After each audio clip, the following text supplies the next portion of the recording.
My name is Mark Johnson. Along with my wife, Susan, we run a public bathhouse, a business inherited from my grandfather's time. We had a fateful encounter with a child. It was on a day in early spring when the chill still lingered in the air. It was a little past 9 o'clock in the evening. Having seen off the last customer, I was preparing to close the store with my wife. I left the indoor cleaning to Susan and went to take down the entrance sign when I spotted a small figure near the trash dump located a little way off from our shop. Under the glow of the street lamp, I could see a raggedy girl rummaging through the garbage. At that time, I thought the girl was just searching for something. But considering the late hour, I thought I should say something to her. I called Susan, and we approached the girl together. As we got closer, we saw a girl in a thin long-sleeve shirt and skirt, barefoot, in the cold season when a jacket would still be necessary. Although she wore sneakers, they didn't fit properly, and she was stepping on the heels. Surprised by her appearance, both Susan and I could do nothing but gawk, until I finally spoke up. "Little lady, it's quite late. Are you looking for something?" Perhaps startled by being addressed so suddenly, the girl flinched and turned towards us. Her hair, slightly longer than shoulder length, was messy, lacking the luster typically seen in a child's hair. Her bangs were long, obscuring her eyes. "I'm hungry," she replied. Hoping not to frighten the jittery girl, I gently addressed her. "So you're hungry, huh? But it's late. Let's call your house. Do you know your home phone number? We can phone your mom or dad to come pick you up." But the girl shook her head vigorously. "I get it. It's scary to go to a stranger's house, isn't it? How about this? We'll call your folks while we wait together here." Since it was late, I thought she might be suspicious of us. However, the girl confessed. "My mom hasn't come home for about 3 days. I've been waiting for her to return, but I'm so hungry." Her words led me to suspect possible neglect or abuse. "So, how about we call the police and you wait here a bit?" I asked. "No, not the police. Mom said no to the police," she exclaimed. The mention of the police seemed to put her on guard all at once. Just when I was contemplating calling the police despite her reluctance, we heard her stomach growl. Susan was the one to break the silence. "Are you hungry? When did you last eat?" "I haven't eaten since this morning. That's why I was searching for some food," she replied. Susan and I were lost for words.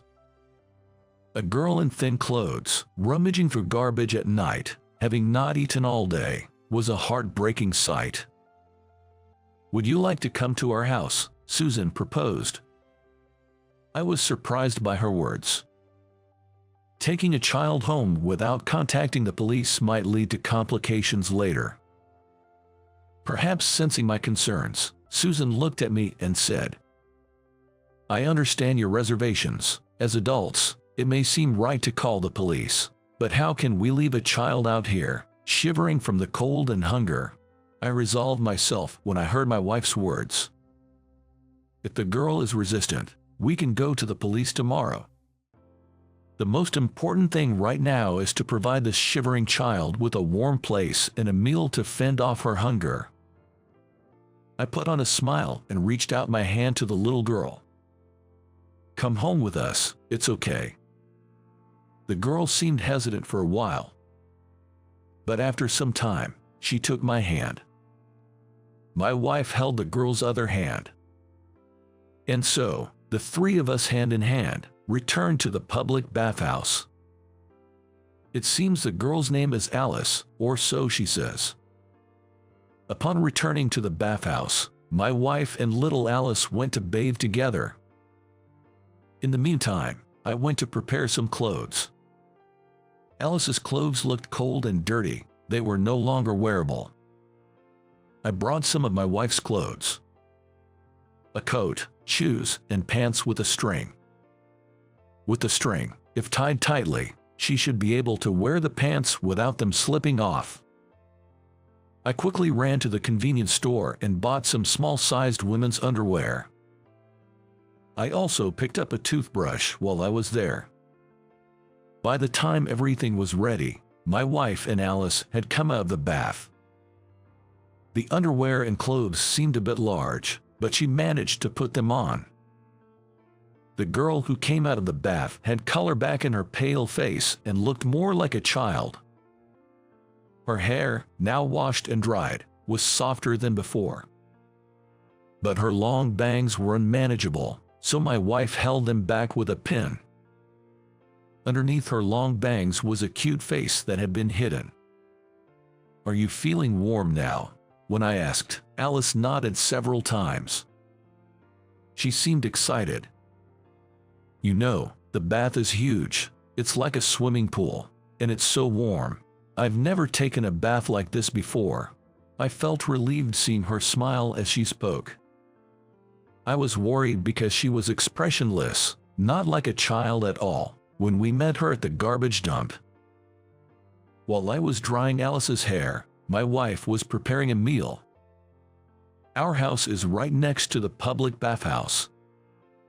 After Alice and I finished drying our hair, we moved to our house next door. There, my wife served the meal she had prepared. It was a warm pot of soup. The girl's eyes sparkled at the sight of the soup, filled with vegetables, meatballs, and noodles. "Can I eat this?" My wife smiled at Alice's question and said, "Feel free to have as much as you want." After that, she ate a lot. My wife gave her a fork and a spoon because she was spilling some food as she struggled with chopsticks. She may have never been taught how to use chopsticks. "It's delicious. I haven't had a warm meal in a long time," said Alice. Thinking about the environment she must have been in up to now, my heart felt like it was about to burst.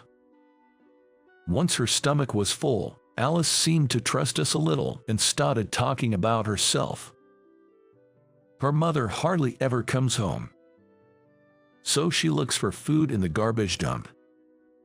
He's 7 years old, in the first grade of elementary school. But she doesn't have clean clothes, shoes, or a school bag. She's teased and bullied by her friends for smelling, so she doesn't go to school. The story we heard from the girl was shocking for us. "Are you going to call the police? I like it here. I want to stay here." Neither my wife nor I had any doubts. Seeing the hardship little Alice had been going through, I hope she could at least have a warm, restful sleep tonight. "Don't worry, you'll sleep with us tonight. We have a comfy bed for you, but will you go with us to the police station tomorrow? The officers are kind, so you'll be okay, and your mom might be worried too." Alice stayed silent for a while, then replied, "I understand. I hope mom's worried about me," before drifting off to sleep. I wanted to tell her that her mom was probably worried too, but I couldn't. It's not easy to speak well of a mother who is likely neglecting her child. If I were to say something to comfort her on the spot here, she might end up getting hurt later. We spread out 3 beds in the carpeted room. When she got into bed, Alice seemed quite happy. "This is amazing. I've never been in such a soft, warm bed. I hope mom isn't cold. I wish she could sleep in a warm bed too." The sight of her worrying about her mother, who left her without even giving her food, made my wife secretly cry. It was tough for me to keep from letting Alice see my teary eyes. The next day, we escorted Alice to the local police station. I can't forget her slightly lonely expression when we were parting. "Are you guys saying bye-bye now?" I held back tears and put on a smile. "I hope we can meet again someday. The police will take good care of you, so there's nothing for you to worry about, okay?" I told her, and Alice nodded. My wife hugged Alice for the last time. As we left the station, Alice waved at us with a smile. We had become so close to Alice overnight, and it was heartbreaking to say goodbye. On the way home from the police station, my wife was very worried about what would happen to Alice. We don't have any children, but we always loved children, and we used to say we wanted about 3. When we couldn't have any and went to the hospital, we found out that my wife has ovulatory dysfunction. Yet, there are ways to have children in modern times. We underwent fertility treatment with medication. Despite taking breaks occasionally, we went through 10 years of fertility treatment. But we couldn't have a child. At the 10-year mark, we decided to stop the fertility treatment. We didn't want to give up.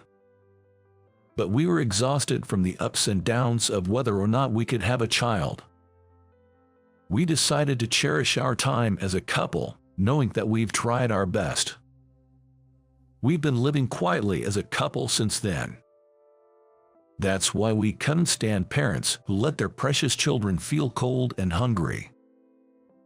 Later, we couldn't help but worry, so we contacted the police station where we had taken Alice. It turns out her mother had not been found after leaving home. It seemed Alice was going to a foster care facility. We were given the name of the facility since we were the ones who had found her. My wife and I immediately went to visit Alice. Many children were living away from their parents at the facility for various reasons. When we went to see her, Alice hugged my wife. They told me that Mom might not come back. "You guys aren't going to stay with me, are you?" At her words, my wife and I were frozen, only able to deflect, unable to answer Alice's straightforward question. We were not relatives and couldn't live with Alice. But when we spoke with a staff member at the facility before leaving, we heard about foster parenting and adoption. When I felt this was it, I looked at my wife and she was looking at me seriously and nodded. It was a moment when we, as a couple, made a decision. We decided to learn about foster parenting and adoption that day, and signed the necessary paperwork. In Alice's case, since she had just arrived at the facility, we needed permission from the family court to start the process for foster parenting or adoption. But the permission came without issue at a later date. Since then, we attended training and workshops to become foster parents, leading busy lives. During that time, we occasionally visited Alice. We had once asked her, "How would you feel if we wanted to live with you, to become your family in place of your mom?" Alice replied with a radiant smile, "I'd be really happy." That alone motivated my wife and me to keep going. Normally, a mother carries her child in her womb, nurturing them with care while the father supports to ensure the child is safely born. But we didn't have that process. We couldn't undergo the kind of struggles that typical parents have. That's why we combined our strength as a couple to overcome the busy days, holding the goal of making Alice smile more, to become her parents. But then, one day, an incident occurred. We received a sudden call from the facility staff. "Isn't Alice with you?" We were informed that Alice had run away from the facility. My wife and I hurried to search for her. Our house and Alice's old apartment are far from the facility. Just when we were fearing the worst, imagining that she might have been involved in an incident, we received a call that Alice had been found near the facility. She was apparently taken into police custody. We immediately went to see Alice, who had returned to the facility. Alice's face was wet with tears. "I wanted to go to Uncle and Auntie's place, to eat meals and take baths in the big tub again," she confessed. My wife and I, unable to say anything, hugged her small body tightly. After this incident, our desire to become a family with Alice grew even stronger. After things had settled down, I asked Alice to promise not to leave the facility on her own anymore because it was worrying. And then, I once again talked to the facility staff about wanting to take Alice into our care. After over half a year, the procedures were finally completed. My wife and I legally adopted Alice. 4 years later, my wife, Alice, and I were living happily. Alice was no longer suffering or feeling cold. She was attending school cheerfully every day, wearing a beautiful school backpack. However, a little before Alice's birthday, we received a letter from her biological mother. It was a request to meet her on her birthday. Without hesitation, Alice replied that she would like to meet her mom. To be honest, the speed of her decision made my wife and I anxious. But Alice is now in the 6th grade. She's at an age where she can make decisions for herself. We respected Alice's decision. We agreed that if Alice expresses a desire to live with her biological mother after this meeting, we would consider it positively. On the day of the reunion, Alice headed to the designated cafe by herself. My wife and I anxiously waited for Alice to return, and she did after about 3 hours, seemingly acting as usual. According to Alice, her biological mother had remarried. Her mom was smiling more happily than Alice had ever seen before. Alice was relieved to see her mom so happy because she had loved her mom even when she was left behind. So I told her, "I'm glad for you, Mom. I truly meant it when I said, 'Congratulations,'" Alice said, showing us a smile. Forgiving someone who abandoned you is no easy task. I was reminded yet again of what a sweet, proud daughter we have. And looking slowly from one parent to another, Alice firmly declared, "Mom, Dad, thank you for finding me. Meeting my real mom made everything clear. I felt relieved after seeing her and immediately wanted to return to you both. This is where I belong." Seeing Alice so confident made us feel relieved that we'll be together from now on. After that, we decided to go buy a cake for Alice's birthday as a family. When I suggested holding hands, Alice, looking a little embarrassed, agreed, saying, "Just for today." I remember we held hands with Alice on the way to the bathhouse on the day when she was rummaging through the trash. But Alice's hand has grown so much since then. Alice will continue to grow. We don't know how long she'll want to hold hands with our parents. But no matter how big Alice gets, even if she no longer wants to hold our hands, she'll always be our precious daughter. We'll cherish this happy moment and continue to walk together as a family of 3. So, how was our story? Your subscription to our channel provides us with great motivation to continue sharing our journey. Until the next video, take care.